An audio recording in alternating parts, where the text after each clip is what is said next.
Hard work beats talent when talent doesn't work hard. But what happens when talent does work hard? Performance, magic, emotion. How do we know? Because we've been at the heart of that story for over a century. We brim with pride when athletes train on ORTA venues and then step up to the tiered podium. We cheer them on when they travel for competition and wait for the moment they return. March 2022, a month with spectacular events. World University Championships in speed skating, USCSA National Collegiate Ski and Snowboard Championships, the 60th ECAC Ice Hockey Championship, Welcome Home Parade featuring 2022 Olympians, FIS Continental Cup in ski jumping and Nordic combined, NCAA Division III Hockey Championship, USA Bobsled and Skeleton National Selections, USA Biathlon National Championships, and US Speed Skating Age Group Nationals in short track speed skating. Be here this March when champions return to the Olympic region for a season finale like no other. And see for yourself the hard work and preparation that turns talent into unforgettable competitions right here at our venues in Lake Placid, New York.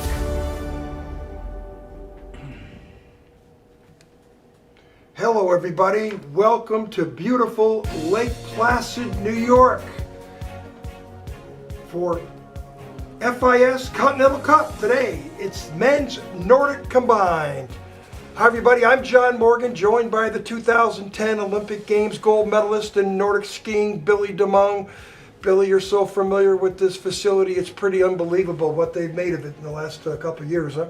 Absolutely, John. I mean, we both grew up here. You know, these venues have hosted 2 Olympic Games, and I don't think they've ever been in better shape than they are right now. It's amazing to be here this late in the season with plenty of snow and the new ice tracks and some of the other amenities that Lake Placid has installed to be able to do a competition this late in the year. And we're getting ready to go here with the first jumper. You can see the hill packers getting the hill ready. Beautiful day here, not a lot of wind, and it looks like we've got number 1 on the bar, Henry Johnstone of the Williams College. And Henry is on the junior national team for USA Nordic. He's got a couple of uncles that have gone to the games, so really talented young kid to start us off. What was his age when he started? Henry, I think, was, like a lot of ski jumpers, very young. Young enough not to be afraid, we'll say. Looks like a good, solid jump for him. Let's see what kind of distance he gets. You can see Henry getting out over those skis, but a little tentative still compared to some of the jumpers we're going to see later in the round. I mean, this is going to go in reverse world rank. So Henry is the lowest rank of the athletes here, but this is a high-level competition. This is the gateway to World Cup, and with a 78-meter jump and a solid score from the judges, he's in a good position right out of the start, as Caleb Zuckerman from Fort Sayre, and also a member of the USA Nordic Junior National Team, takes off here. You can see Caleb kept his skis flatter in the air, which really allowed for him to pull a couple extra meters. Looks like distance for Caleb. Perfect conditions to fly in, right? Absolutely. Yep. Not a lot. You can see the wind flag there on the side of the screen. 86 meters for Caleb. Again, I mean, like you said, perfect conditions, very safe, fun conditions for these guys to fly far today. All right, here we go with number 3. This is a local favorite. Young phenom Tate France from Lake Placid and the New York Ski Education Foundation, another member of the USA Nordic Junior National Team. Boy, looks good. That's a beautiful jump. That's for sure going to take the lead early on here in the round. So, again, let's see the distance for Tate, but Tate is a youngster here, but a great ski jumper. He spent a lot of time in Europe this year honing his ski jumping skills. And let's see, it looks like 89 meters. That's a great jump for Tate. Paul Smith College has built world-class cross-country ski trails along with the only biathlon range on a college campus in the United States. It is located not far from Lake Placid. One of its students, Aiden Ripp, is competing today. He maintains a 4.0 cumulative average in biology. Here's what he says about being a student at Paul Smith College. The Vic Trails and the Nordic venue right on campus is just an absolutely beautiful thing. To be able to just walk out my dorm and go grab my skis and go out and ski is just amazing. For more information, go to paulsmith.edu. Well, we come out of a little feature on Aiden Ripp. Here he is. There he is, Aiden Ripp, our inaugural cross-country skier at Paul Smith College, Nordic combined skier. Now there's almost 26 kids in the program, and Aiden this year has had a phenomenal season with some really good results. Actually, he was one of the athletes that we sent to China before the games to scout it out for us. Thing I want to bring up about Aiden, he's got a 4.0 average in environmental science. Yep, he's absolutely the pioneer of the Center for Sports and Education at Paul Smith College. Great partner for USA Nordic and all of our Nordic athletes. Good jump, you know, but he's better in the skiing discipline. He is absolutely a monster on the course, but he this year has had some really good jumps, and 67.5 meters, not his best, but we'll see what he can do. This is a really tough course we're going to see this afternoon. All right, here we have Paweł Sindler from Poland. Well, Poland is one of the dominant countries on the tour. It's unbelievable the market share television in Europe when those Polish ski jumpers are skiing. Absolutely, and Paweł, brave young guy, he came to this North American tour, which started a couple weeks ago in Utah, and went to Canada and is here in Lake Placid all on his own. So Team USA, I believe, is helping wax his skis while we're here. Well, big sport in Poland. 77 meters, so that's going to put him in probably 4th place, bib number 5 after 5 athletes have jumped. Eric Lynch. Now, Eric Lynch has had some serious setbacks in his career. He's almost 27 years old, I believe, from the Steamboat Springs Winter Sports Club. Eric was a top junior athlete, but he suffered from Lyme disease and a couple other health issues, and he's really just trying to break back into the circuit right now. Good, solid jump for Eric.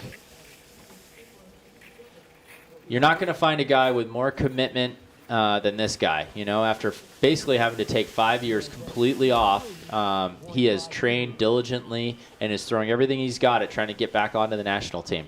Obviously, you can see that little fist pump. Yeah, he's drank the Kool-Aid for this sport, that's for sure. 83.5 meters for Eric. So that's a good position for Eric, This is not a lot of speed on the hill. Sorry, I messed up.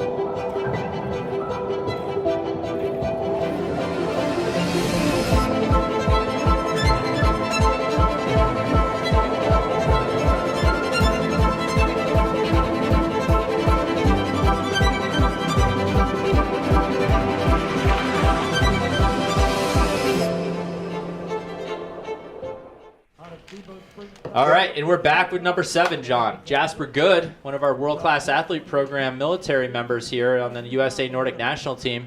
Jasper just got done with his 2nd Olympic Games in Beijing and a really good showing. A couple top 35 or a 34th place in the individual event on the big hill, and also part of the 6th place relay team. How important is the military aspect of ski jumping? Oh, I mean, programs like WCAP are just absolutely fantastic. It's something that, John, you and I have talked a lot about. There's a lot of bobsled athletes in that program, but it gives these athletes a career, gives them access to education, and 92.5 meters, that's going to put Jasper right toward the top of the results page. And here's Steven Schumann, another Park City ski and snowboard athlete on the USA Nordic national team. Steven is nicknamed the Skunk. You can see he's happy with that jump. He also just went to his first Olympic Games. Steven actually, at one of the youngest athletes at the Games, was in the top 25 in his first Olympics. He's my son's hero, by the way. Oh, yeah? We've seen your kid out there ski jumping already. Oh, he's a big deal. Well, Steven, 91.5. That's a great jump for Steven. That's going to put him in a good position. And here comes another national team member from the United States, Grant Andrews, another Steamboat guy. Oh, yeah. Grant's a really pretty jumper. He's just very symmetrical. He's very, calm. 91 meters, very good distance for Grant. He's going to be right in the mix today. And right.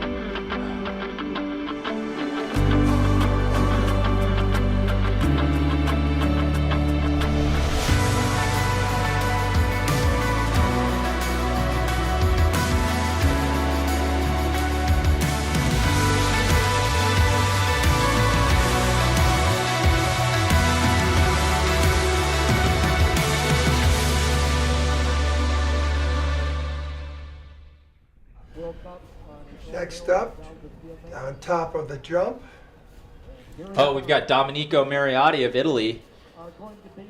He's had a good tour here in North America. You could see he got some wind under his skis. I don't know if it was wind or if he just made that on the takeoff, but Italians not as good in ski jumping as they are in alpine and biathlon and cross country. you know, it's all cyclical, but I'm going to go and agree with you. It's been a while since we've had an Italian champion. Nordic combined, they tend to be a little bit perennially stronger. A lot of military in Italy, though. Absolutely. Yeah, going back to that world-class athlete program here in the U.S., not a lot of athletes are part of that program right now, but I think it's something that could be expanded over the next few years. Here we have his teammate Aaron Costner of Italy. With that type of name, he's probably from the northern part of Italy. Absolutely. Near Cortina, Milan, where the next Olympics are going to be. Yeah, absolutely. I mean, where the 2026 Olympics in Cortina are, the jumping is actually going to be in Val di Fiemme, which has historically been a great spot for Team USA with a few medals, both Johnny Spillane's original World Championship victory and then our team's bronze a few years ago. Hard to get a read on Aaron if he's happy or not, but 84.5 meters, he's going to have a little work to do on the cross-country course this afternoon. Here comes Nick Siegmund from VSC Klingenthal. So he's a German national team athlete. He really got over his skis. That was a nice looking ride. He looks really happy with that as well. Well, you can just feel it when you hit a good one, don't you? Absolutely. And you know, what's interesting is I actually have a little cheat sheet here, John. I'm seeing the wind scores, and it looks like he had a little bit more assistance on the wind than some of the other athletes. So even though he went 96.5 meters, I'm not sure if that's going to put him in the lead. He's certainly going to be part of an exciting pack of at least 6 or 7 athletes that are all going to start pretty close together. Since the inception of the Winter Olympic Games in 1924, over 100 athletes have come from Lake Placid and the surrounding region and represented the United States at the Winter Olympic Games. Names like Andrea Kilborn-Hill, Andrew Wybrook, Billy DeMonk, Chris Masder, and Tim Burke in the modern era, but the legacy goes back decades with families like the Stevens brothers in 1932 or the Shea family, and then the many famous individuals like Art Devlin or Stan Benham, most of who are all in the Lake Placid Hall of Fame. This year's Olympic team of athletes from the region includes Hunter Church from Katyville, Chris Masder of Saranac Lake, Emily Sweeney and Sean Hollander of Lake Placid, and Johnny Gustafson from Messina. And it is estimated that close to 40% of the 2022 USA Winter Olympic team has come through the Lake Placid facilities. In fact, 100% of the U.S. team in the sports of ski jumping, cross-country skiing, biathlon, bobsled, luge, and skeleton were all on the Lake Placid venues in 2021. The 1980 Olympic facilities have been modernized to enable year-round training and events which will support the athletes in their Olympic quest. And the director of sport for the Olympic Authority, Paul Wiley, believes it perpetuates the Lake Placid legacy. Lake Placid has sent an Olympic athlete to every Olympics since 1924, over 100 athletes. In fact, the first gold medal in the Winter Games was won by a Lake Placid native. So we're set up now for the future because of this investment that New York has made. These incredible venues are now world-class, homologated trails for skiing, snowboarding, biathlon, ski jumping, figure skating. All of the different sports are perfectly ready for the next 40 years. The next time you travel to Lake Placid, check out all of the new Olympic facilities. And when you enter town, you will feel what these athletes have felt for almost 100 years. An Olympic experience like no other.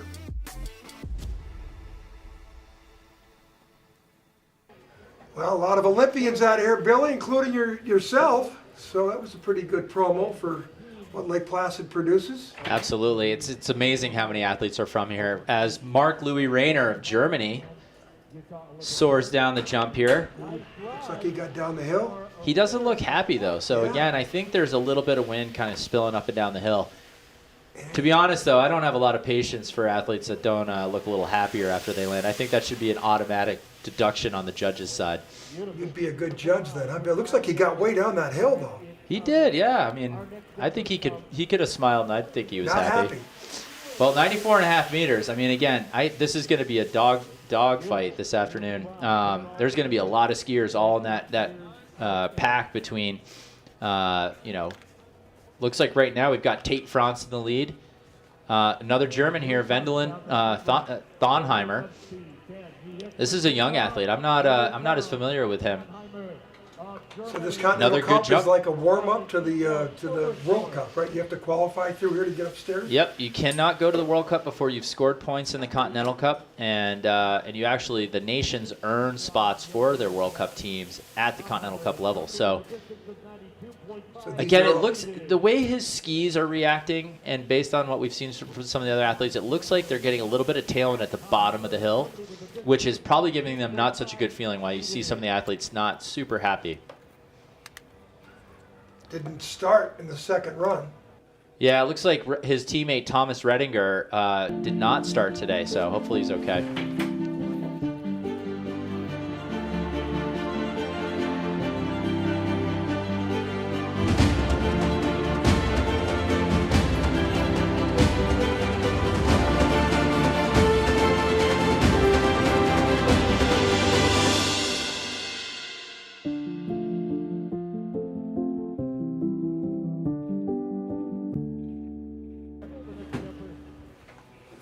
All right, here's another German, David Mock. He's been on the podium at a couple of the events in this series. He's definitely one to watch. All right, nice smooth entry into the air.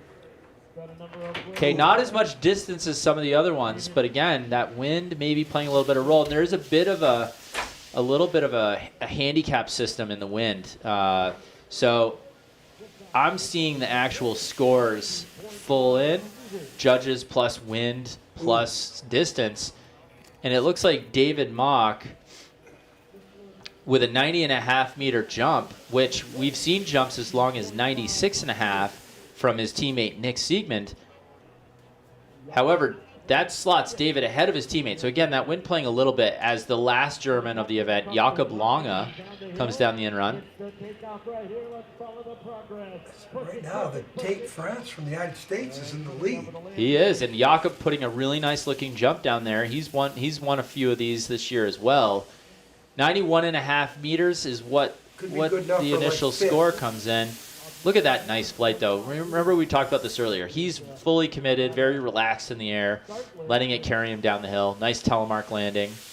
91.5 meters, 53 style points. That's a big score. The maximum style points is actually 60. So he's Should be good for fifth place right there. Yep, that's what I'm seeing. So, all right, so folks, kind of just a quick recap. Looks like after this cross country, or after the jumping portion, going into the cross country, this is what the starting line's gonna look like. Young Tate France of Lake Placid will be leading out of the gate with just a small margin over Wendelin Tonheimer of Germany, and then Jasper Good of the United States, Steven Schumann, and Jakob Long of Germany round out the top five.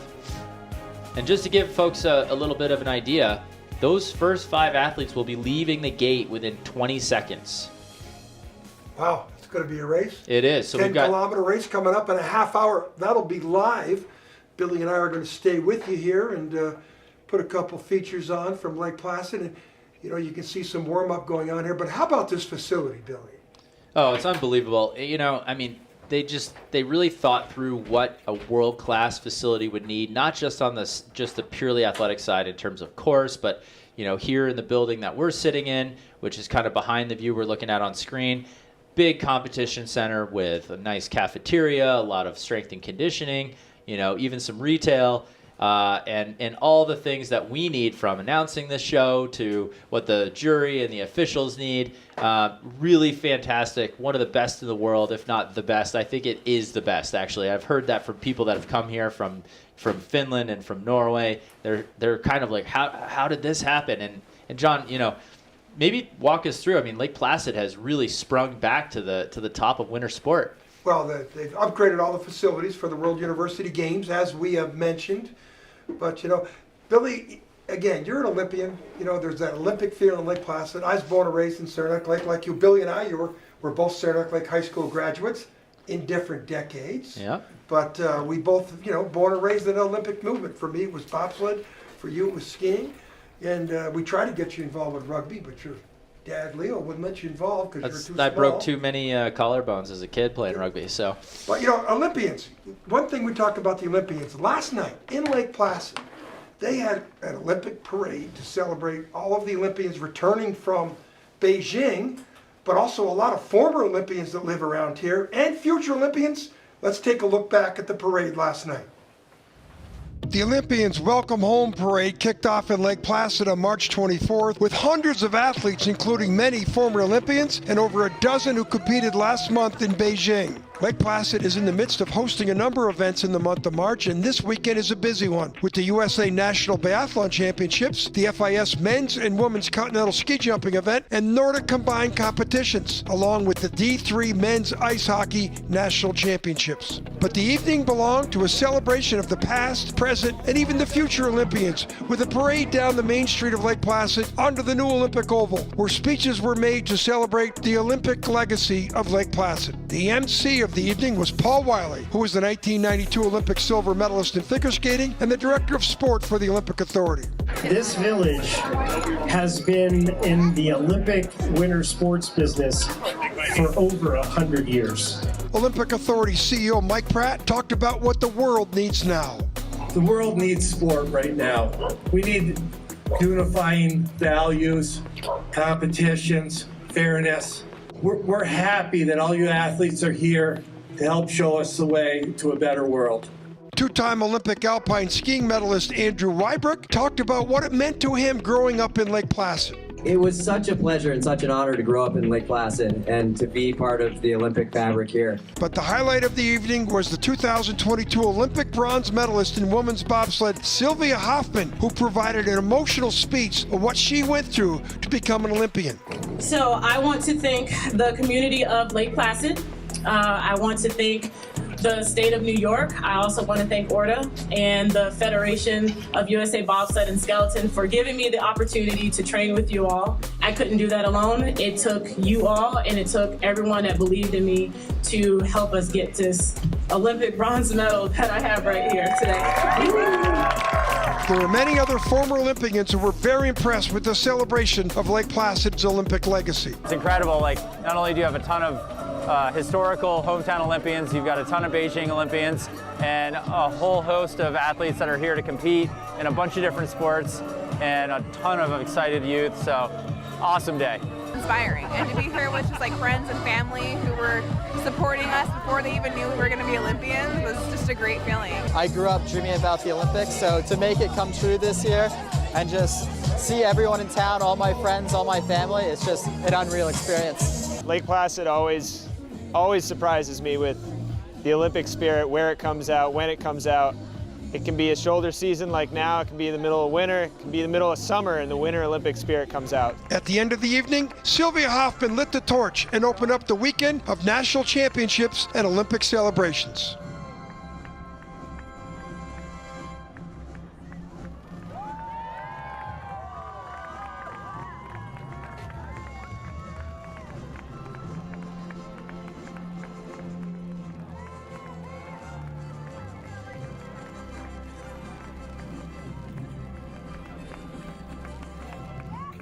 What a great evening, Billy. You were a part of it. I saw a lot of my former Olympic friends, and, it was just, then you saw the young kids coming down the, what an atmosphere. It's pretty amazing. I've been to 5 Olympic Games as an athlete, 2 more as kind of an administrator, and to be honest, I was born a month after the game, so I've only heard about the Olympic atmosphere in 1980, and then I've been around the world so much. It was so good for me to be at home last night and get to celebrate this return from Beijing and the future of the sports that's happening here in Lake Placid. Yeah, and again, the excitement is building for the 2023 World University Games. In 1932, they built these Olympic venues, $600,000 then, and it was 42 years later that we built the venues for the 1980 Olympic Games at a much more considerable expense. But here it is 40 years later, we just rebuilt the facilities again. So like history has repeated itself for the third go around here on Lake Placid. And Billy, you've been around the world, I've been around the world. What they built here, wow. I mean, again, the proximity of these venues to Lake Placid, that makes it all special too. Lake Placid really embodies, I think, the direction the Olympic movement's headed in sustainability. You're not going to find another Olympic venue that's hosted 2 games and there's only a couple of those, let alone today being at the top of the game again and potentially thinking about a third one. Hey, so we had women's ski jumping this morning. FIS women's ski jumping. And Bill, let's get right into the final. They had two heats. They're going to be 2 days. So this is Continental Cup women's ski jumping. And this is a historic event because women's ski jumping, being fairly new to the Olympic program, got added in 2014. Team USA, with an organization called Women's Ski Jumping USA, really led the charge for gender equality in ski jumping. And, you know, we've now, under USA Nordic, brought all women and men and ski jumping and Nordic combined athletes under one organization. But, you know, this has been a pioneer nation for the sport. But because these upgrades were needed, this is the first international FIS competition to be hosted here for women's jumping in Lake Placid. And actually, it's one of the only ones that's been hosted in the last 15 years. And so they've got 3 Olympics now under their belt, right? 14, 18, and 22. That's right. We just finished up the third one. And here we have our first athlete, Estella Hasrick from Wisconsin. She is a real up-and-comer. I think, actually, she is not yet even on the junior national team, but she's taken such a huge leap this year. She's essentially been traveling and training with the junior national team, and you can see why. She's here at a Continental Cup. 62 meters for Estella. That's a good, solid jump for her. Let's see here. Next up, we've got, looks like Noella Voerick from Italy.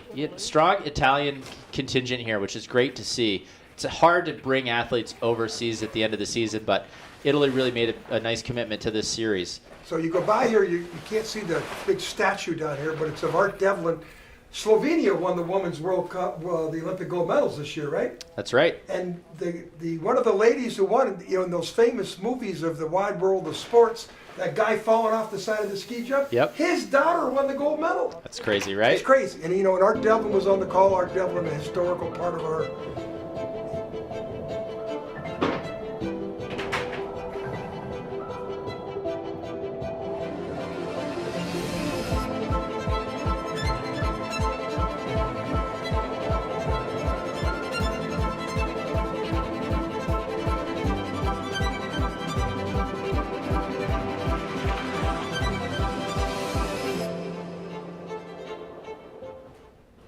That was a great spot for USA Nordic as one of our youngest members of the team, Josie Johnson from Park City, takes flight.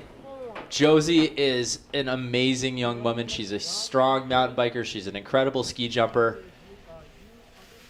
She's older than she looks. Let's see. She was born in 2006, which makes her 16 years old. Wow. Get him young, huh, Bill? Really nice jump. One of her first big competitions was here at Christmas for the Olympic trials. She was a bit of a surprise for that event because you had to have already scored points at this level, which she had done. So Natalie Eilers of Canada, she's the next athlete on the hill here. That's a good-looking jump.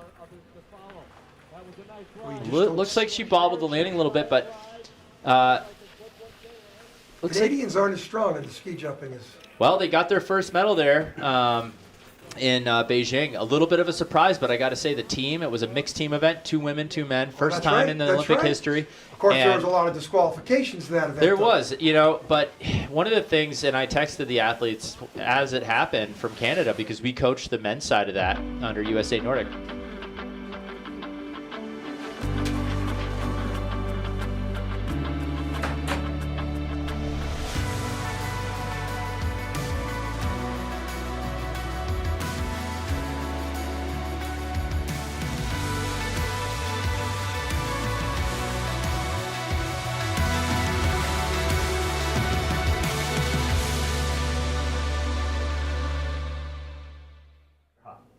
Okay, 13 competitors. Who's our 5th? Yep, this is our 5th athlete in the second round. Italian. Yeah, this is Martina Ambrosi, I believe. Yes, she's an Italian. One of our young athletes here. Nice looking jump for her, but a little bit lacking in the distance. Look to me just past 80-meter market. Let's see what they give her. Okay. Nice telemark, though. Good presentation. Good judges' scores, I bet. Let's see what she gets. Yeah, 82.5, so not quite the distance she needed. Looks like Natalie Eilers of Canada is going to jump ahead of her going into this final jump. Looks like we have Astrid Norstedt. She's our lone Swedish competitor and kind of a pioneer in her own because Sweden not historically a ski jumping nation. Well, they don't really have a lot of bobsled and skeleton involved either, but they certainly know how to alpine ski. You know, big on alpine, big on cross country. Ski jumping, they've kind of had a few false starts, but the women's team from Sweden really seems to be stepping up. That was a nice looking jump for her.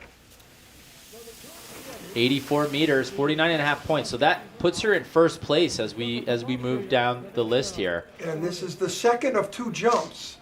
Yep. So this is getting close to the medals right now. Here comes Vanessa Moharch. She comes from Austria. That was a good-looking jump. That was real close to that K point, which we haven't seen in this second round yet. Well, the Austrians have got a rich history in the sport, a lot of success. Absolutely. Ooh, a little waiver there. Is that wind? Yeah. Little wind. Seemed like she was a little bit behind in the air. 89 meters, though. That's a good distance. 46.5 points. So the judges did ding her at least a point for that. That does put her in the lead, though, as Paige Jones of USA Nordic National Team, Park City Ski and Snowboard, takes flight. And hard to say, but definitely a good-looking jump for Paige. Not bad. She was 7th after the first round, and this looked pretty clean. Definitely a good, clean jump. She's very talented. She's very driven. She actually had a pretty severe injury after being one of our best athletes at the World Championships last year in Oberstdorf, Germany. She ended up breaking her leg pretty severely. So she's rehabbed. She's back in it to win it. As Anna Hoffman, first-time Olympian in Beijing, Anna takes flight. She was the victor here at the Olympic trials at Christmas time, earning her golden ticket. 6th after the first round, though, so she hopes to move up.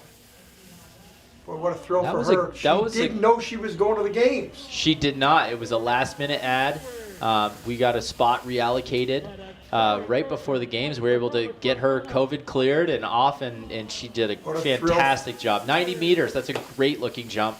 Much better 51 from the judges, so that's our highest points of the second round so far. So she's in the lead, so guaranteed 6th place or better.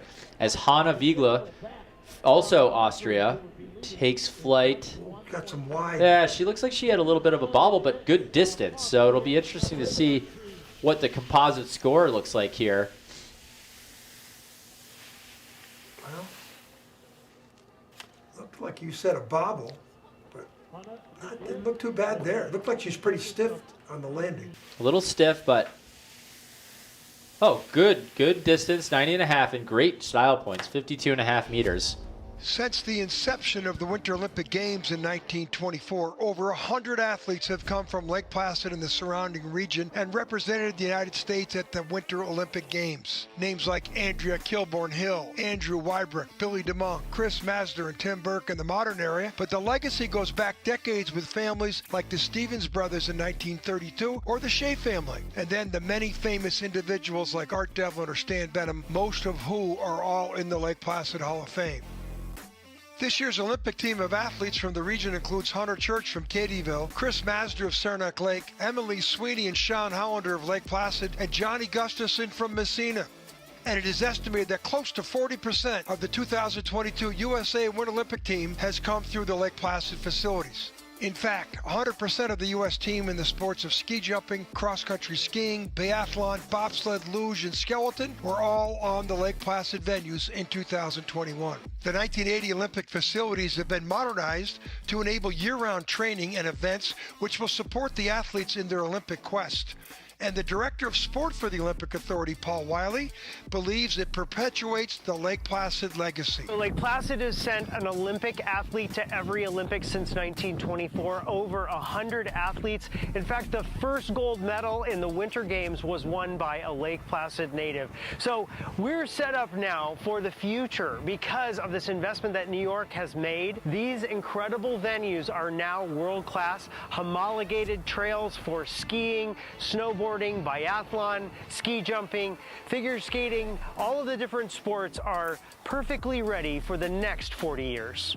The next time you travel to Lake Placid, check out all of the new Olympic facilities. And when you enter town, you will feel what these athletes have felt for almost 100 years. An Olympic experience like no other.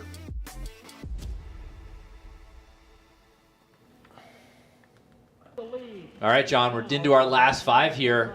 We got local favorite Nina Lucy from Lake Placid, New York, part of the famous Lucy family.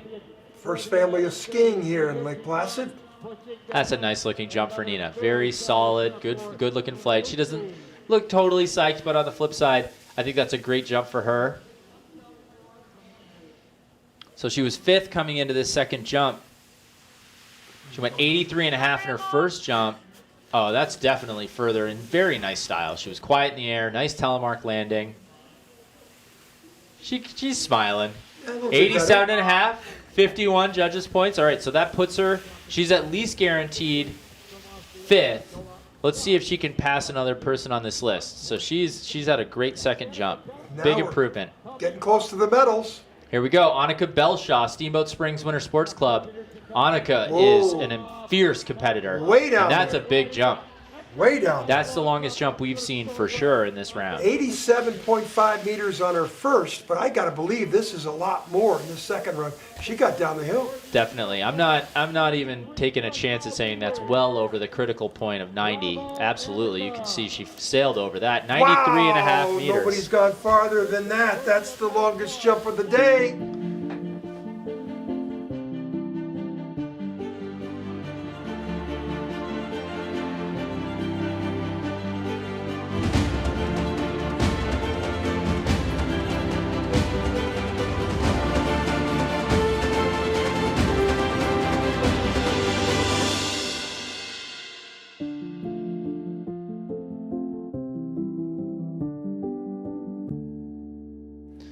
All right, here we go. I think we've just got a couple left.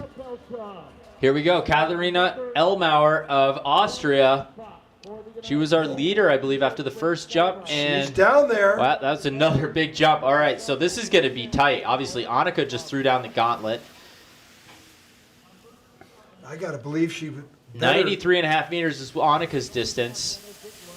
This is going to come down to distance and style. 85 meters in the first run. 85.5. That's definitely over that K point. Seems like everybody's getting down the hill in the second run here. Wow. 91.5 meters. 91.5 meters, 52 style points, but I think that's going to put her in first, though. I think Belshaw still has the lead. Here's our final results. Oh, it's a tie. Wow. It's a tie for first You place. got ties in ski jumping? We barely ever, but yes, to the 10th of a point. 221.8 points for each Annika and Katarina. I thought it was only our sport of the sliding sports where we had these ties.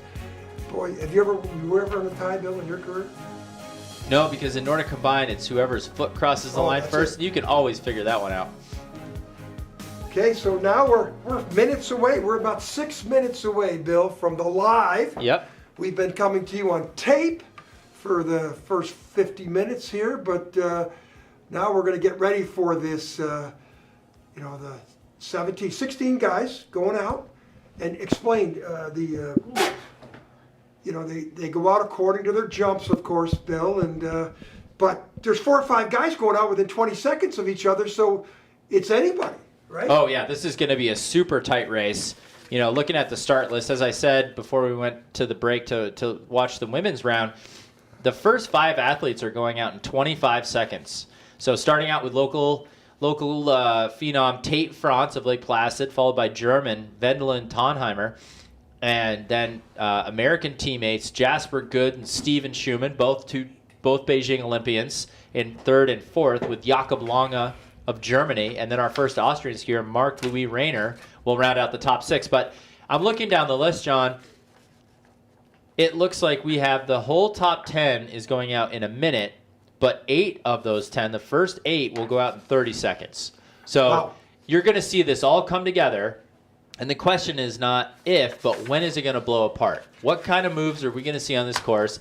Is somebody going to wait for the end and try to sprint it out? Is somebody going to try to drop the hammer and just make sure they got the insurance policy taken care of, a couple laps to go? Anything can happen at this point. We've got a lot of strong, experienced, older athletes. We got a couple of young gun wild cards like Tate France. So I can't wait for this to get going. You can see the competition staff is out there getting the start finish area dialed in. Looks like some of the athletes are walking over, peeling their warm-ups. And this is Michael Neumeier. Michael was a veteran of the FIS World Cup ski jumping tour. He's been the race director for the Nordic combined Continental Cup.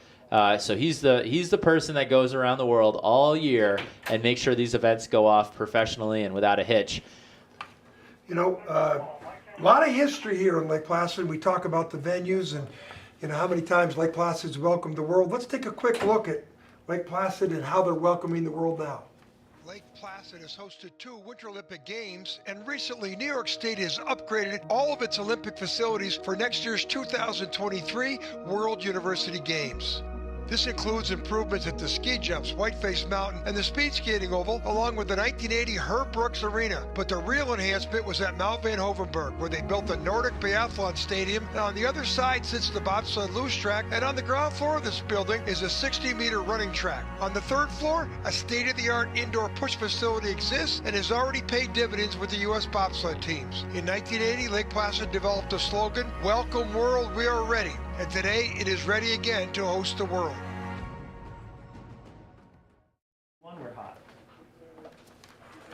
Well, we're minutes away here, Bill, and what's the strategy? Are they looking at each other? Hey, I'm going to pass you immediately. Is there any trash talking going on? It's a pretty good-natured group, but for sure you got to think there's a couple people in here that know each other well enough. They're making a plan. Not only, they're probably not trash talking so much as saying, "Hey, John, why don't you wait for me a few seconds? We'll work together. We'll take over those next guys." Well, they're, again, 5 guys. So loaded up the top of the field. Who do you like in the field? You know all the skiers. Well, I think, honestly, we're going to see this come down to some of the older skiers. This is a long race in a really slow condition, right? It's pretty warm here today. It's pretty slushy. It's going to take a lot of strength to drive hard for 10K. So I'm thinking that we're really going to see U.S. athletes, Jasper Good and especially Steven Schumann, driving the train at the front. With a couple of the German guys, for sure Jakob Lange, potentially his teammate David Mock, and Austrian Marc-Louis Rayner. That's my pick for the top 5. It's just going to be a matter of how these tactics play out. Again, it's who crosses the finish line first wins. Well, here they are. They're getting into their the starting gate. And how much nervous energy is there? Yep, so as we stare down here, what you're going to see is there's 3 starting lines, and they're going to alternate. So number 1's going to come out of the middle. Number 2's going to come out of the right side. Number 3's going to come out of the left side, and then we'll be back to the middle. And they're going to need all 3 of those lanes, especially with as few athletes as we have in this field today. They're all very close together.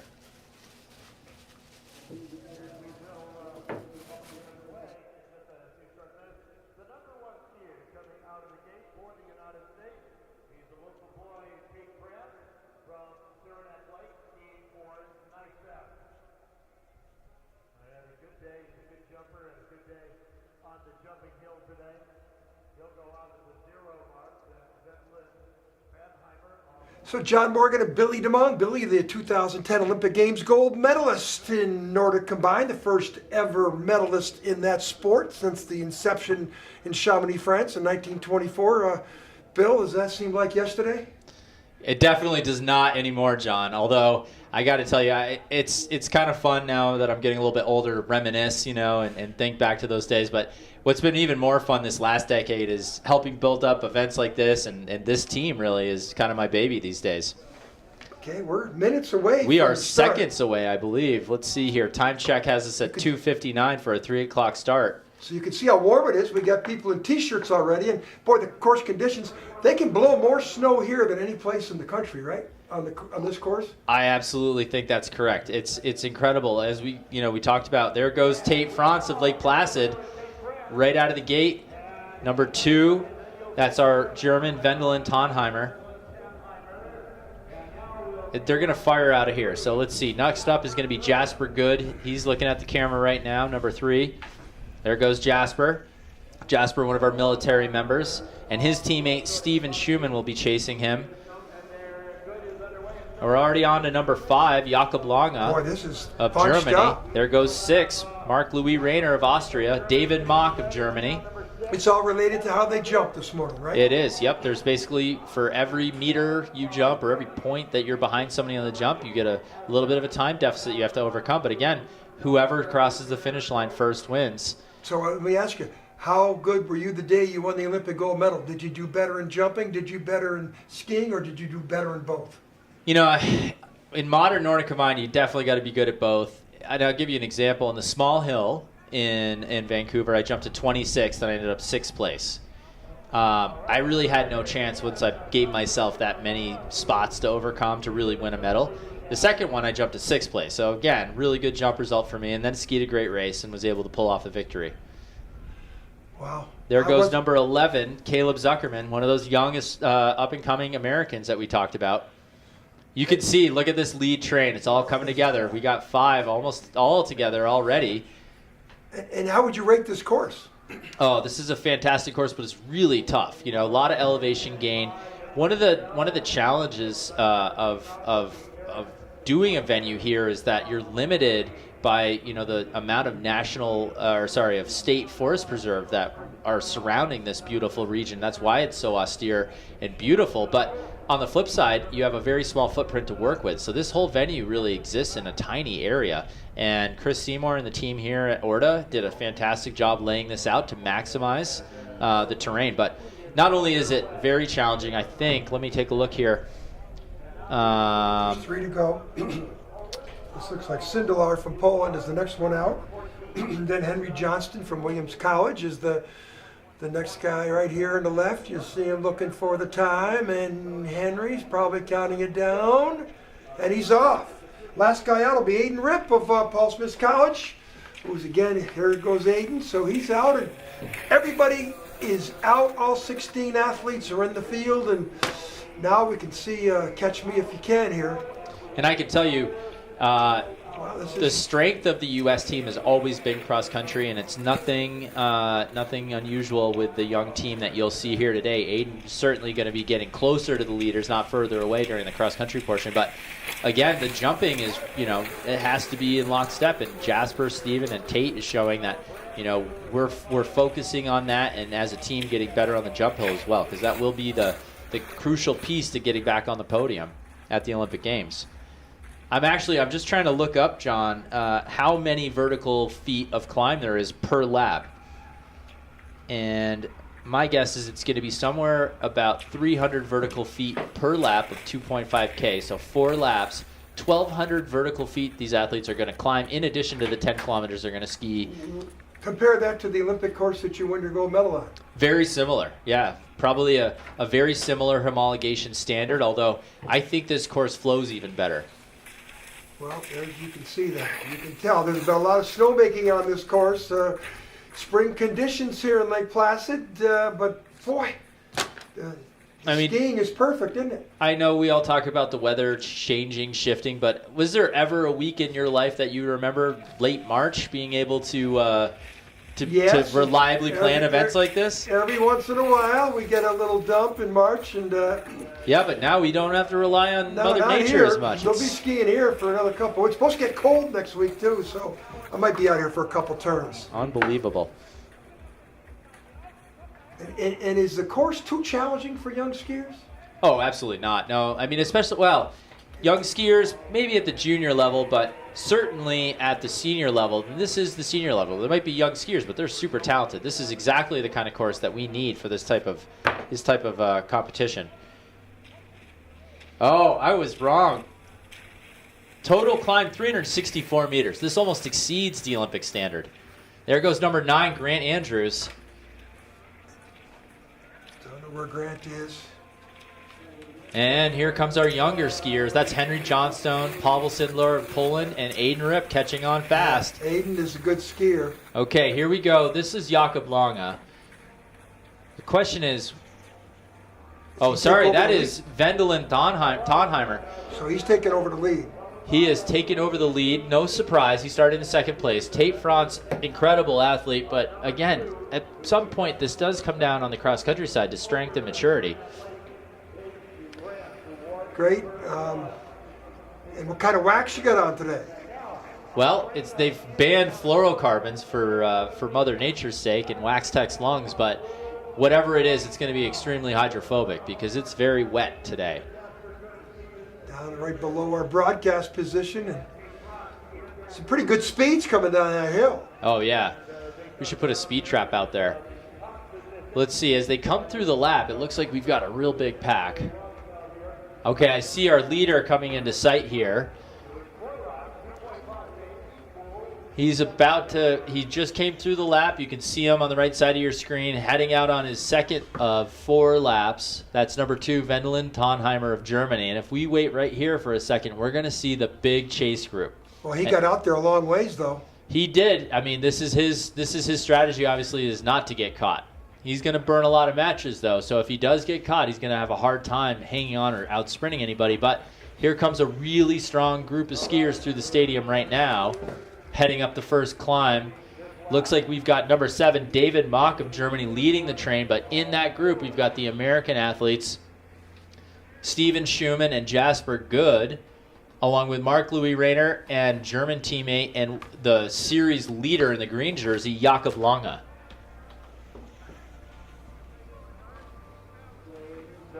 Okay, so one of our Italian competitors just rolled through the screen, kind of finishing off his first lap. And here we go with this is basically our podium group. How steep is that, huh? 2 Germans, 1 Austrian, and 2 Americans right there. That's the second pack. So that's for second place right there, right? That's number. Wow, 5 athletes, but they're 20 seconds behind the leader, Tonheimer. It's going to be interesting. You know, Wendelin is a younger athlete, only 23 years old, and he's out on course right now trying to make a go of it alone. He must be a very strong cross-country skier, but again, it's an interesting tactic. I mean, he's not going to have any help out here, and to be honest, John, people don't understand, but at the speeds these athletes are reaching, even on the flats, there is a significant advantage to being in somebody's draft for a good portion of the race. Really? So you draft like cycling? Absolutely. Yeah, if anything over about 10 miles an hour, it starts to play a pretty good factor. There's our leader after jumping, Tate France. Again, Tate, phenomenally talented young man, but again, at his young age, let's see, he was born in 2005. You know, he just needs a couple more years of training to really have a shot to stay on the front after he wins the jumping. Same position I was in going into Nagano in 1998. So, you know, in speed sports, they say you can, if you're fast, you can improve your speed. If you're not fast, it's pretty tough to improve your speed. What about in jumping and cross-country skiing? So can jumping, you improve those disciplines? Absolutely. Jumping on the technical side, you improve. But that power piece, like you're talking about from a strength perspective, very hard to improve. You're sort of born with what you've got, and then you can hone it so much. Cross country, on the other hand, endurance sports, highly, highly trainable. In fact, I think Team USA has a great recipe for basically training younger athletes to get reliably faster. So again, you know, somebody that's 17 like Tate, we're going to see over the next couple of years, he's going to progress. He's going to get reliably faster every year. The question is, how fast does he get? Can he get fast enough to maintain a lead like this on an average day? My guess is yes. He's very, very hungry, very committed, very smart young man. But in the high level of Nordic combined, and ski jumping, cross-country skiing, in bobsledding, I always say the bobsled driver is born, and then you develop his skill. Is that the same thing with jumping and cross-country? You have this born talent, and you take it to the next level? Yeah, you know, I definitely think cross-country is... It's one of those sports, like I said, you develop big trees. Well, we used to say big trees grow slowly. So I've seen some athletes that at 17 or 18 didn't seem like they were going to ever get fast, and then if they just stick to it and they put the work in and they persevere, almost all of them get fast enough for international competition in Nordic combined. That was Tonheimer, number 14, who's the leader. He's out. Here he is again. I mean, he's way out there. Oh, this is our Polish athlete, Paweł Sindler. Looks like Aiden Rip went flying by him. I don't see any trace of Aiden behind him, so I'm thinking he's in front. And here comes our podium pack. I just saw a glimpse of Jakob Lange, but it looks like Jakob Lange, Steven Schumann, and David Mock of Germany have opened up a gap over Jasper Good and Marc-Louis Rayner. We see these two individuals here. Now they're drafting, but they've fallen off the podium group. So now that's your 5th and 6th place on course. Marc-Louis Rayner in red in number 6, Jasper Good in number 3. They're coming into the stadium now for the finish of their second lap. There's number 8. That's Nick Sigmund of Germany. Do you pace yourself? Do you go out there and say, I'm going to pace, I'm going to let it go? First 2 laps, I'm just going to hang in there, and then I'm going to go for it? Absolutely. The fastest way to ski a cross-country race is to negative split. You want every lap to be just a hair faster than the one before, and if you do it just right, your last lap's just a bit faster than any of the others. Gut-wrenching, Noah. Here comes our leader on course. This is Wendelin Tonheimer of Germany, number 2. I mean, like I said, he exploded out of the start. Not a tactic that I expected to see with this many strong athletes right behind him, but obviously a tactic that seems to be working. Well, they're not that far off. I don't know what the time is, but they're... I can put a watch on it right now. It looks like I'm going to take a split here as Tonheimer makes his way through Tonheimer makes his way through the lap, going out onto his 3rd of 4 laps. But again, yeah, Steven Schumann, Jakob Lange, and David Mock in hot pursuit. So of those 3, 2 are for sure going to be on the podium, potentially all 3. All right, Tonheimer is coming into my sight right now in the stadium. I'm going to get a split on him here in a second as he enters the 3rd lap. Oh, this chase group is catching on now, so this is going to be interesting. I have almost no doubt they're going to make contact with Tonheimer. So is he going to be able to recover after that big push? They're 10 seconds exactly down to Tonheimer now. We've got to stay here. Well, it's halfway of the competition here, and there's a lot of people vying for 2nd, 3rd, 4th place. So we're at 12 minutes and 45 seconds. So this makes it almost a prototypical Nordic combined 10-kilometer, 25-minute race. Again, here we have Tonheimer. He's heading out on one of the first Omegas of the 3rd lap. He had 10 seconds in hand starting the second half of this race. Do you think I have a feeling? Oh, look at here they come. That's Steven Schumann of the United States, bib number 4. Steven is a very strong young man. Did Tonheimer go out there too quick, you think? Well, I think he made a choice. He was going to try to go for it, gun to gun. Now, he's still holding a gap. It means he's not slowing down. He hasn't blown up. But these guys are hell-bent on catching up to him. So this is a lot closer than it was in the first lap. He was just got out there ahead of everybody, but... And I can tell you, if we get Steven Schumann close up, I guarantee he's smiling. One of his favorite things to do while he's racing is to talk and make jokes. Come on, so is there any trash talking on the course? From that kid, absolutely, absolutely. Come on, there's trash talking in cross-country skiing? Very good-hearted, but yes, yep, takes after somebody else I know. Oh man, this is going to be a bit of a nail-biter. I have no doubt that there will be at least 4 athletes fighting for the podium on this 3rd lap. And again, how could this unfold from here? There might be 4 of them in the sprint on the last lap. There might be down to 1. But there's certainly going to be some moves made. At this point, I think it's anybody's game in that top 4. But I'm hoping for Team USA with Steven Schumann. It's Grant Andrews, number 9. But is there his coach out there telling the leader, Tonheimer, that, hey, you got a 5-second lead? Is somebody telling him on the course how much time he's out? Absolutely, yeah. The coaching staff will be out there. The wax techs will be out there with a stopwatch. Oh, what do we got going on here? Here comes our leaders. Is that Tonheimer already? They've passed him? I think they caught him. Oh, no. Okay, so they have now dropped their teammate. So Tonheimer in the lead still. Steven Schumann pulling up alongside him with the overall leader, Jakob Lange. So that's What's your the green bib? top 3. So yeah, that's Jakob Lange. That's the green jersey, represents the overall series leader. But now teammate David Mock from Germany has fallen out of that podium group. Just not enough gas for him to keep up. And here comes Jasper Good of the United States with Marc-Louis Rayner in red from Austria. So they're in 5th and 6th position. Which is where they started in 6th and 7th. So they're going to be trying to reel in David Mock, who seems to have given up the fight for the podium. Question mark now is who else may get spit out of the podium pack? We're about to see him coming back into the stadium here any second. So the conditions, it doesn't matter. They're going around 4 laps. It's always the same, or their wax wears off. Or... I just got a text from recently retired 4-time Olympian Taylor Fletcher. He's back home in Park City. Evidently, he still is a Nordic Combined fan, even though he just finished his career a couple weeks ago. And finished it in style, I should say, with a dominating victory in the mass start event. He just texted me to yell out to Steven, he needs to go early, which I agree, Taylor. I think that would be a good tactic. Means you just got to attack now. I think Steven can hold a really hard effort for a really long time. And my bet is Steven's a smart racer. He's going to do that.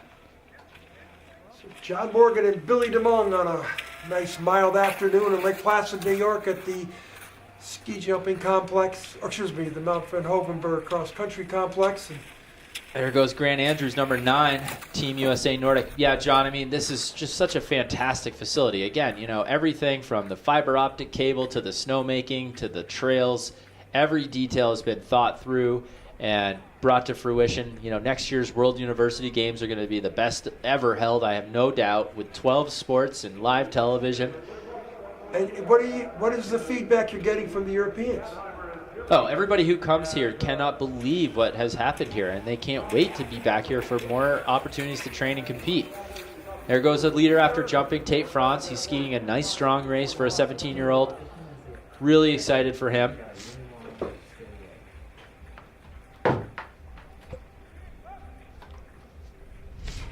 Okay, stadium.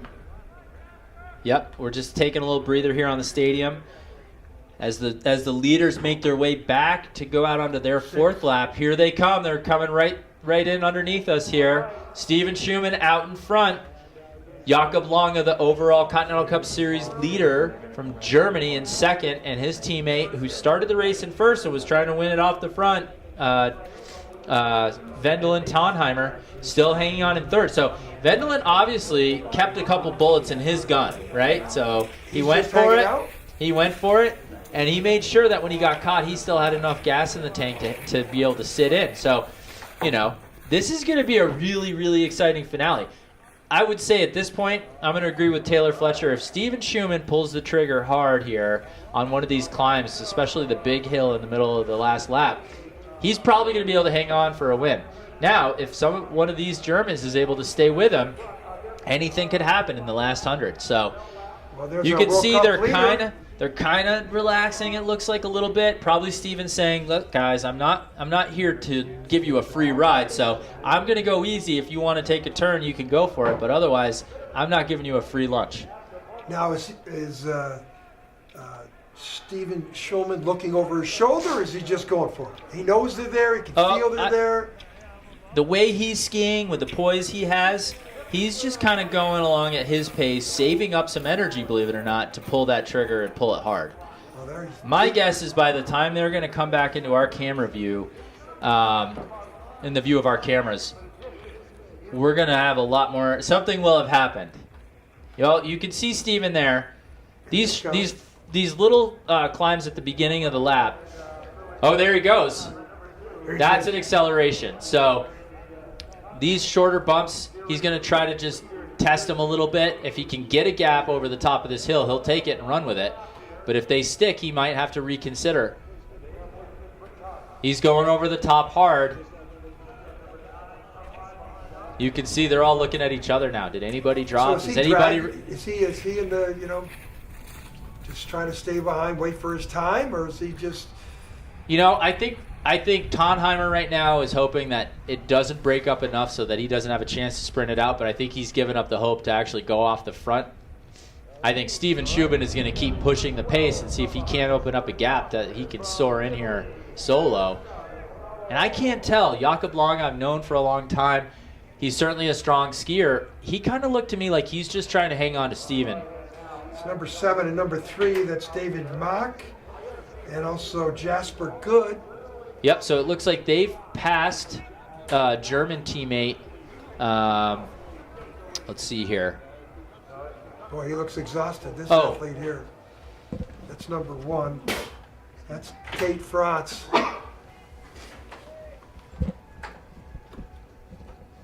Well, they're pretty spread out here. We're in the final stage, the final lap. It's a brutal course. I mean, even though the time gap over the whole field was about 2 minutes at the start of the race, they're certainly getting into an area now where people that have the energy are pulling away. So let's see here.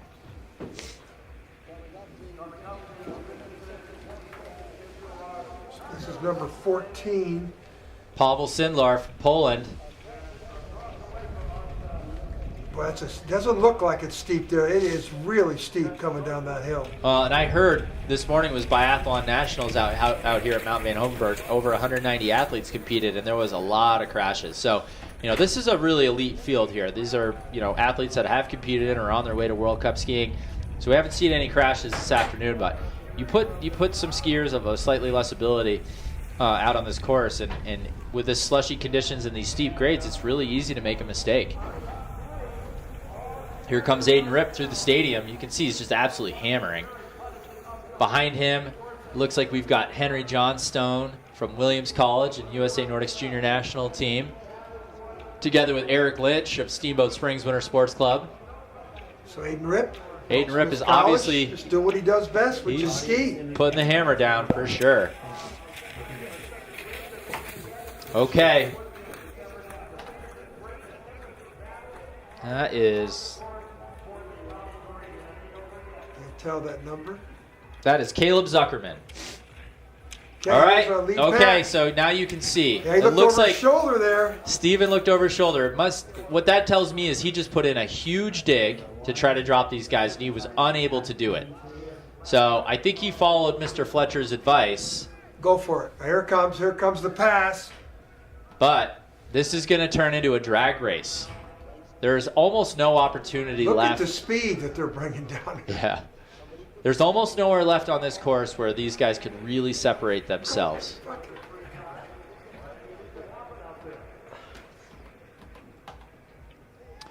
Well, while we wait for another shot of the leaders, they're going to be burning into the stadium here shortly. Oh, it looks like... Did I see somebody getting off the ground, or were they just starting down the descent? Again, this slush, folks, it's really kind of tricky. Deep ruts. Yeah, there's Aiden's dad. A couple hundred biathletes out here skiing it this morning. And I know the competition crew out here did a great job of putting some chemicals out on to dry up the snow a little bit, but it's tough conditions. If it's warm enough for t-shirts, it's typically not the fastest snow for cross country. Okay. All right, here comes Jakob Lange. I eat my own words. He has opened up a huge gap as his teammate Wendelin Tonheimer makes his way into sight. And then finally, Steven Schumann. So there must be on that last little Omega, Jakob Lange just pulled the trigger. Well, he's making it easy for this last 100 for himself, but wow. This is the World Cup leader wearing the green bib jersey, proving why he is the World Cup leader. Yeah, absolutely. Jakob is a veteran, so he skied a very smart race, saved his energy, pulled the trigger once, and he's going to coast in for the victory as his teammate, who went out hard early, hung on for a second place. And then finally, American Steven Schumann rounding out the podium right now. I got to think these guys are hurting. That was a tough race. There's Aiden Ripp of the U.S. continuing to climb up. He's caught Tate France.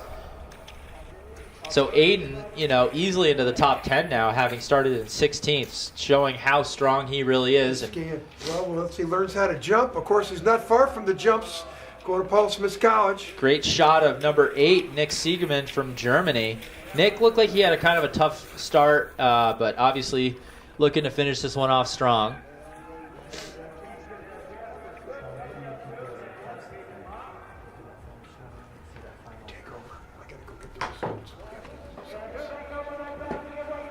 All right, here's number 12, One of our Italians, that's Aaron Costner.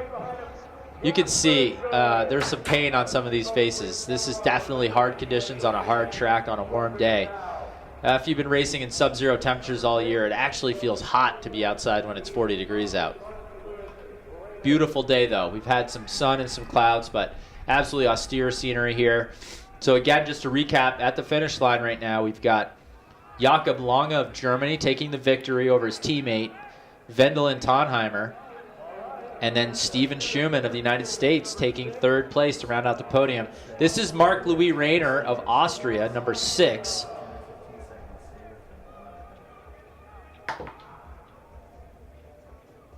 I believe he just came in for 6th place because I see that David Mock and I believe Jasper Good finished already in the 4th and 5th position. Right now we've got Eric Lynch in frame with his teammates from America, Henry Johnstone and Tate France. Let's see here. I might be able to pull up some results from the finish line just to keep folks filled in.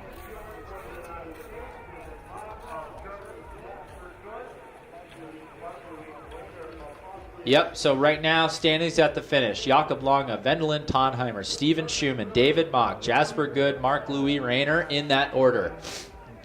And this looks to be number 8, Nick Siegemann from Germany, coming in to take the 7th place. Little factoid from our friend Taylor Fletcher, who's watching at home. This is Steven Schumann's first Continental Cup podium. So even though he's gotten top 25 at the Olympics, this is the first time he'll be standing on the podium at an FIS international event. Oh, that's a blistering pace. Henry Johnstone and Eric Lynch dueling it out in the woods. Great shot there as Aiden Rip just burned into our screen here and it races his way toward the finish line. Looks like we've had a couple other finishers just crossing the line. Grant Andrews of the United States improved his position from 9th after jumping to 8th at the finish line. Aaron Costner of Italy skied a blistering race to move up from 12th to the 9th place. As you see these athletes coming in to come around the final bend.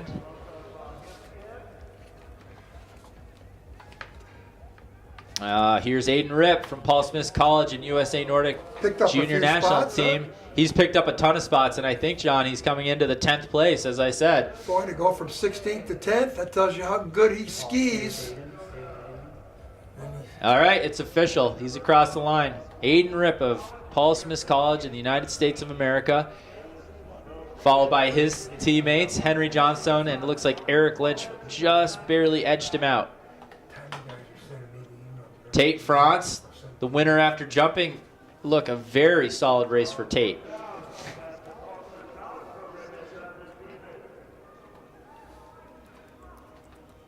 Any surprises in your mind today? Billy? I'm a little bit, I got to tell you, I'm a little bit surprised Steven Schumann wasn't able to shake the Germans, but he's a smart racer, and I'm sure he learned something today. I mean, he obviously made the right move that Mr. Fletcher called from the couch. It just wasn't enough. So it'll be interesting to see what Steven does tomorrow if he finds himself in a similar position, you know. And again, that's what makes Nordic Combined exciting. You take the same people and throw them off a ski jump and put them out on a race course, and you get a different result every time you do it. I think big surprise for me today was Tate France, you know, local phenom leading after the jumping. You know, absolutely fantastic and strong up and coming team that we have here from the United States of America. How Eric exhausted Lynch. are you? You know, is it, It's an acute exhaustion. It's like that you just finished a 100-meter sprint kind of feeling. You know, it goes away fairly quick if you're in shape. I feel like when I say that nowadays I'm not in shape, so when I do race, when I put a bib on, I usually cough increasingly hard for a couple hours after the race. So, well, that's check your birthday type thing, right? Totally. Well, we're going to get to the final results when they come to us, but the World Cup leader, as expected, Tonheimer, there's a reason he's wearing that green jersey. Why is it green? How come it's not yellow? So the yellow jersey is reserved for the World Cup leader. The green jersey is the leader of the Continental Cup Series. Oh. So that signifies, and just to give you an idea, Germany being a very strong nation, a lot of times some of their better athletes end up on Continental Cup just to kind of secure those World Cup spots. So it's a tour both for some of the best of the older guys and the up-and-coming juniors. Caleb Zuckerman just finishing from the United States. Yep, nice strong race for him. Did much better in the jumping than he did in the skiing, but... So Again, which one did you improve the most on, jumping or skiing? It was a balancing act my whole career. I started out as a great jumper, and then I was weak in the cross country, and then I kind of figured out the cross country after I took a year off for an injury, and my jumping kind of went to hell. So, like I said, if you're not a top 10 jumper and a top 10 skier, you have no chance to get on the podium. Pavel Sindelar crossed the finish line. His day is done. We're going to do this all again tomorrow, but we're going to do it on 15K, right? That's right. We have a finale tomorrow, so that's going to be really cool. And that's a distance these athletes don't race much. And what it really will do is lend itself to the stronger skiers. So even though they're taking 2 jumps, which will increase that differential between a good jumper and a less apt jumper, they kind of average themselves out typically a little bit too, and really puts you in a position where the stronger skiers will have more ground to make up more time. Bear with us. We're waiting on results. But Billy, look, a mild day here in the Adirondacks. We lost all our snow. And look at the event they just put on. Oh, the investments, having been kind of part of the team that was making some recommendations, they did everything right here. So from the ice tracks on the ski jump, we when that jumping track was filled in with snow, it essentially would melt out on a night like last night or a day like today. When it's warm or raining, we would have been 1,000 bags of snow away from having a competition today. But now we have a refrigerated ice track. It requires very little energy and manpower compared to the ways we used to do it. And it's safe right up till these warm temperatures in the 40s and 50s. You still have a bullet ice track and have a great ski jumping event. Come out here to Van Hovenberg, and even a few days ago I heard that they were starting to lack for snow out here. Turn on those 75 snow guns overnight, and here we are. We've got plenty of skiing to get both these events off for the FIS Continental Cup as well as the Biathlon National Championships. Okay, so let me ask you a question. Norway dominates the Olympic medal table. USA have a chance to start taking some of that market share of medals in Nordic combined and jumping? Oh, absolutely. Absolutely. Especially because I'm from here, because I've been through the meat grinder of a few Olympic Games and actually was able to get to the top of the podium at the Olympics, it's really obvious to me that we've got the team, we've got the organization, and now we have the infrastructure here in the United States.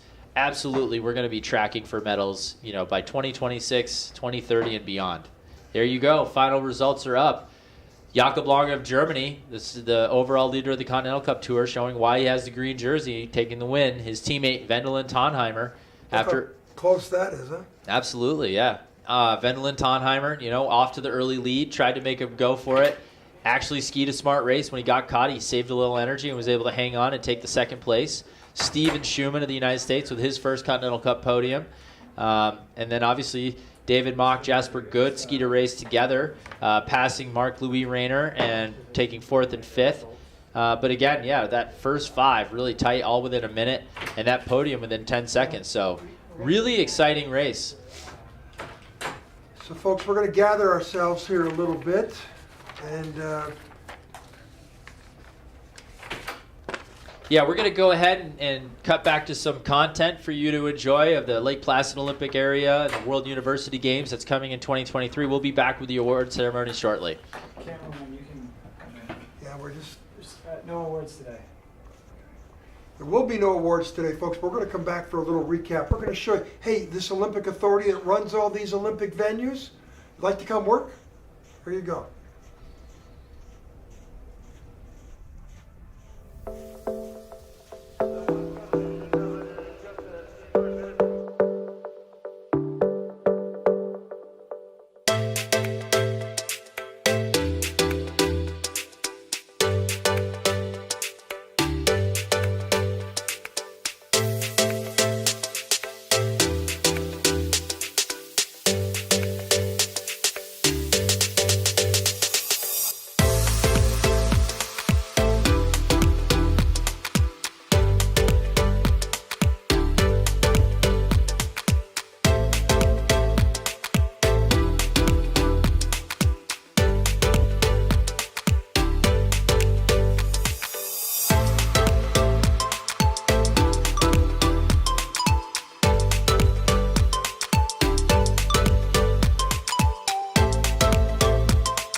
Well, All right. Yeah. Welcome back, John. Yeah, no award ceremony. They're going to do everything tomorrow at the end of another day of action tomorrow. Tomorrow morning we come out with another jump, right? And, in Nordic combined, Bill, and then followed by the women's competition, another Continental Cup women's ski jumping. And then we'll come out here for the second part of Nordic combined, but this time a 15K. Yeah, again, this is the series finale, so a longer race than Nordic combined is usually doing these days. It'll be a little bit of a different setup. Some of the stronger skiers, the jumpers are going to get a little bit more of a head start, and the stronger skiers are going to have more runway to try to make up ground and go hard at it. So, great exciting event tomorrow. We'll probably have the award ceremony to follow. You can join us back for the full recap of the men's Nordic combined jump, as well as the women's ski jumping Continental Cup event here in Lake Placid. We'll watch. We'll be doing the race live, and then finishing up the awards here. These amazing facilities here in Lake Placid. And then on Sunday we're going to do some live biathlon. There's so many biathletes here. There's almost 200 of them here. Yep. And so we do something there. But what a great day. And hey, so for my broadcast partners, Saranac Lake High School graduate like myself, Billy DeMung, thanks for joining me. We'll get you for tomorrow. And hey, everybody, see you tomorrow. We're going to come on the air tomorrow at 1:15. See you then. Thanks, everybody, for tuning in. Thanks, John. Have a great night, everybody.